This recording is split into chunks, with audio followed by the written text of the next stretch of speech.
Hello there everybody, Sam's Trains here and welcome back to yet another review. This time, as you can see, it's the LSWR T9, and the T9s were designed by a chap called Dougald Drummond, which I'll say right now is a very interesting name, and I'm sure he got a lot of compliments on that very cool name. So Dougald, yes, strange. And he designed the T9 for the LSWR, as I say, which stands for the London and South Western Railway, and he designed them in 1889. And for those of you who don't know, that's the same guy who designed the M7, you know, the little 044, I think it's an 044. Yeah, but that was a little bit earlier, that was a few years before. These locos were intended for express passenger work, and in total there were 66 built. They were then owned by the Southern Railway from 1923, you know, after the Big Four began, and during that period they were painted into various different Southern green liveries. And during the war, some of them were overhauled, and those that were actually painted wartime black. And you might have noticed that wartime black is the livery that today's model is painted in. Of all the T9 locomotives, sadly only one of them was preserved, and that's number 120, and that was in fact the last one to be withdrawn. And that's owned by the NRM, but I seem to remember it was loaned somewhere. So it's not at the NRM, but it's owned by them. So anyway, here's the loco for today. As you can see, this one's number 708 in the Southern Wartime Black livery, with the 8-wheel tender, as you can see. So let's take a good look at the box. Let's just look around the back first. So this is one of my favourite parts of the box, as you can probably tell. You've got Class T9 there, which is a 3P. Always interesting to know how it was classified. You've got quite a lot of various information here. Again, please feel free to pause it if you'd like to. And over here is quite a nice illustration there of one of the T9s. Now, it is a black and white photograph, but it looks to me like that one's in the wartime black, just like the model. Right, let's flip this back over then and just take a quick look at the end of the box. It says R3108 SR440 Class T9, and then the running number is 708. So a very interesting locomotive. Let's get her out and let's see what she looks like. Now, get this sleeve off. There we go. And you probably won't be able to see too much there because of the glare, but there she is. Lovely Southern locomotive. We'll get her out then so that you can actually see her, because that might help. So there's the sleeve. Aha. And then we've got the detail. The detail? Nope.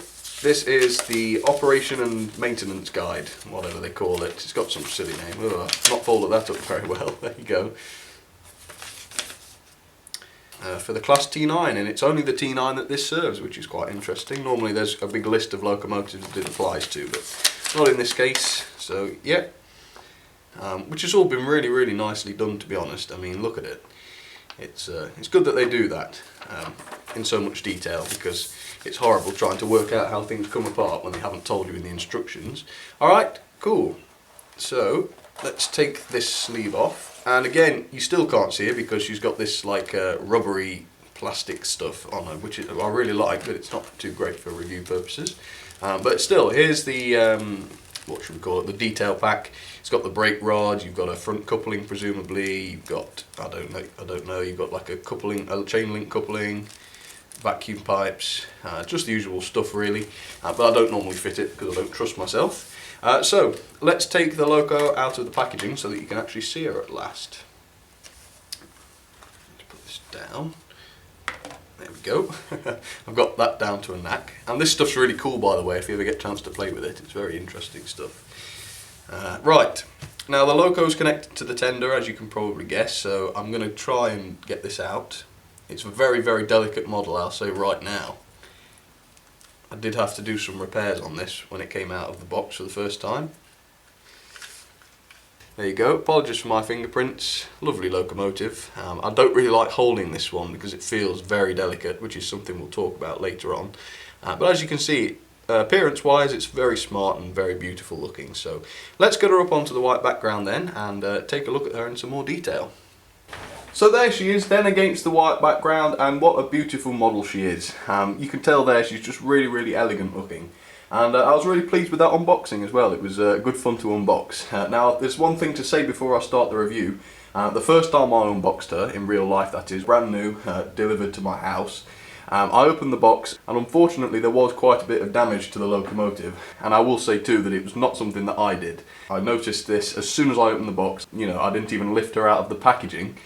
First of all, one of the front buffers was missing, this one at the front, and so I had to reattach that.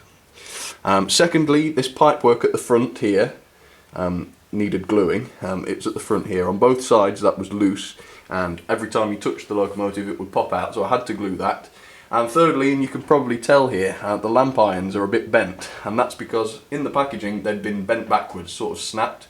So what I've managed to do is straighten them out, although they are of course still damaged, so if I knock them again by accident I'm sure they're going to come off, but touch wood, at the moment they're still on there. But you know, all that stuff is not really what you expect when you open a brand new locomotive, and damage to a brand new locomotive is not cool. I don't like that at all.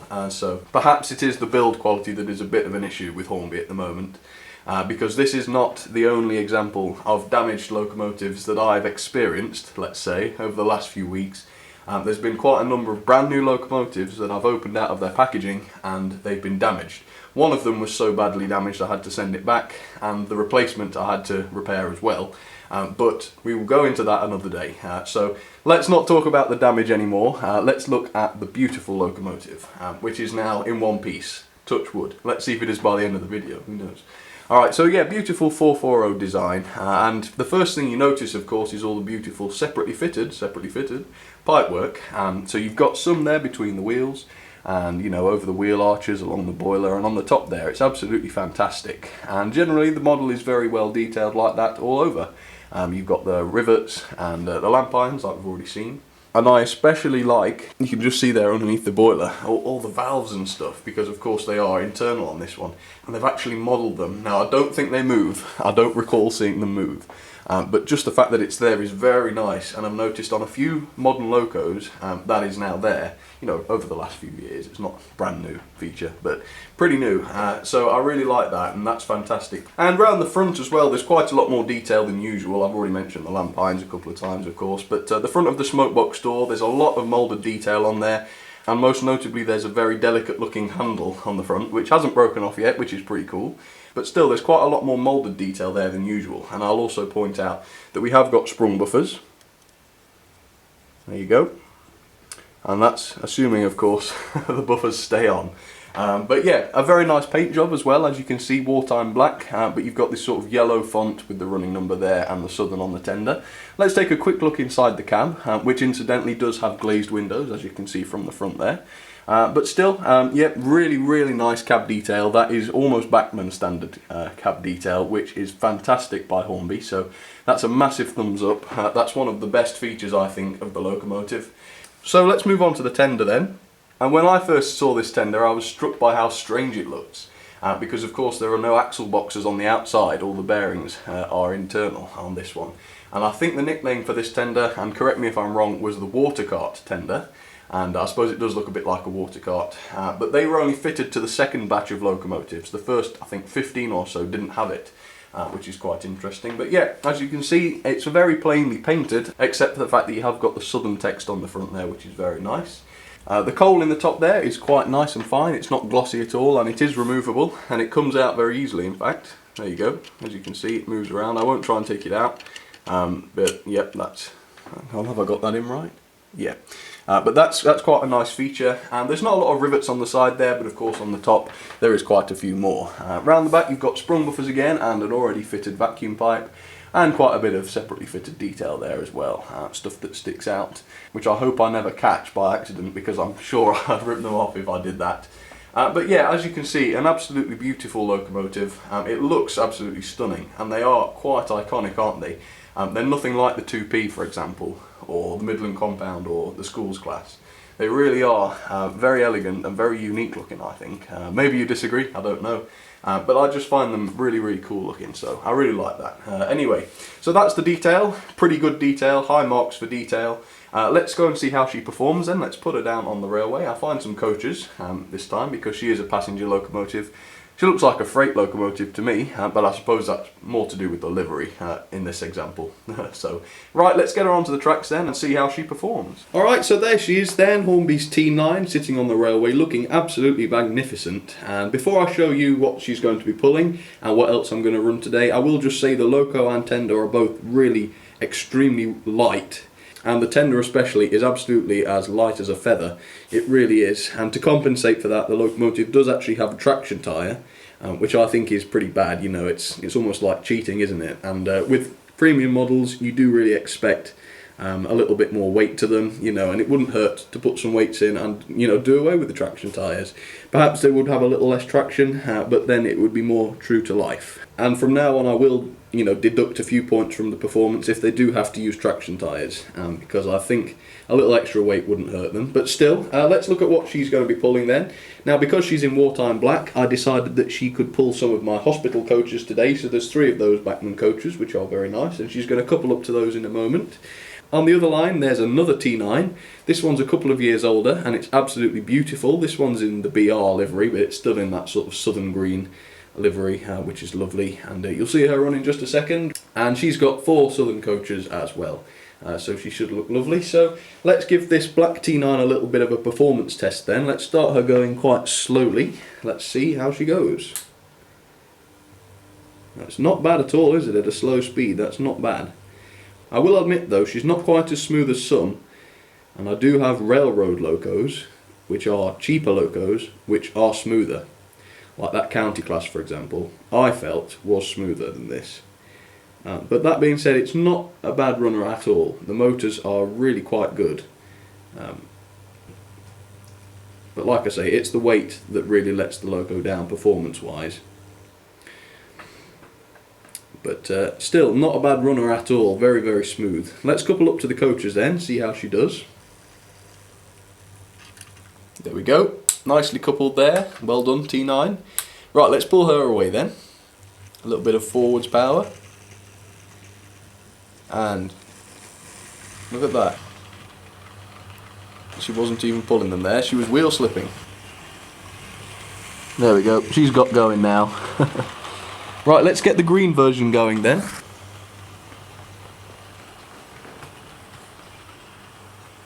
Right, let's give her a little bit of juice then, see how she goes. As you can see, she seems a little bit smoother, doesn't she? And she certainly pulls 4 coaches with ease.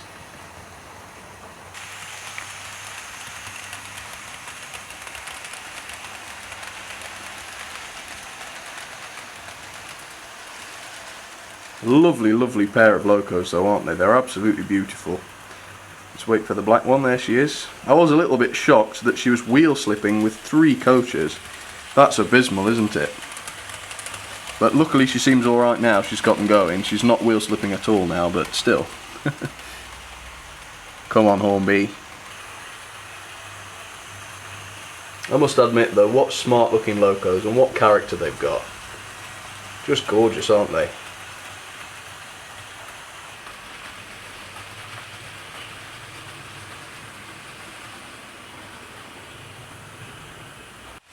Okay, so while they're happily running around, I thought we'd take a moment just to look at how I rated this model.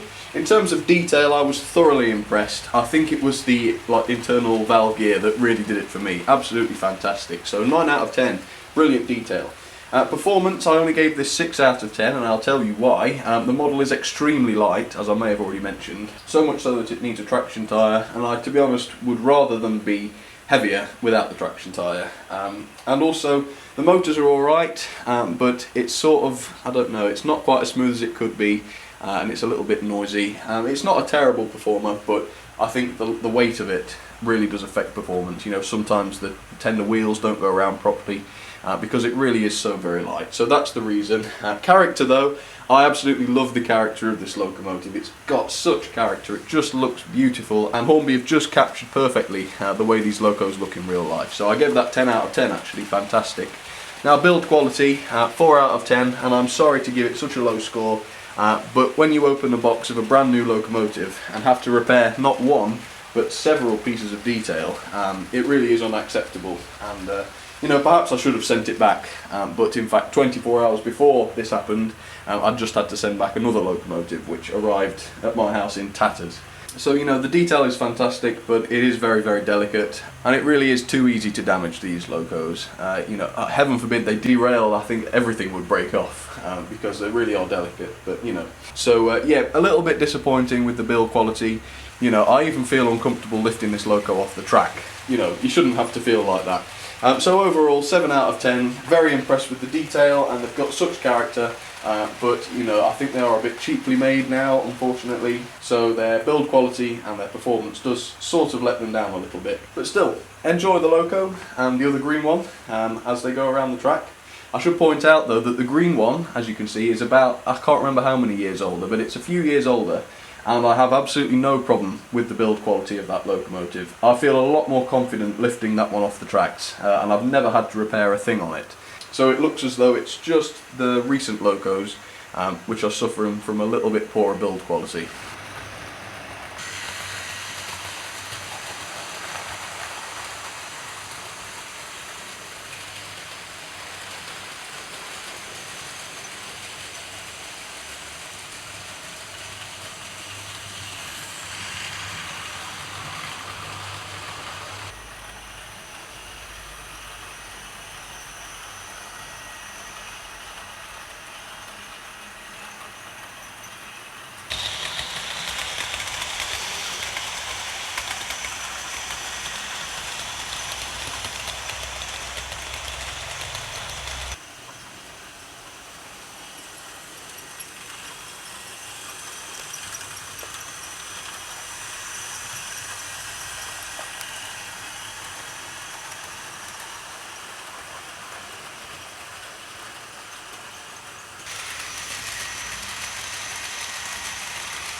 So to summarise then, they are undoubtedly absolutely beautiful models, slightly let down by their build quality, but the detail is absolutely fantastic and they really are very smart.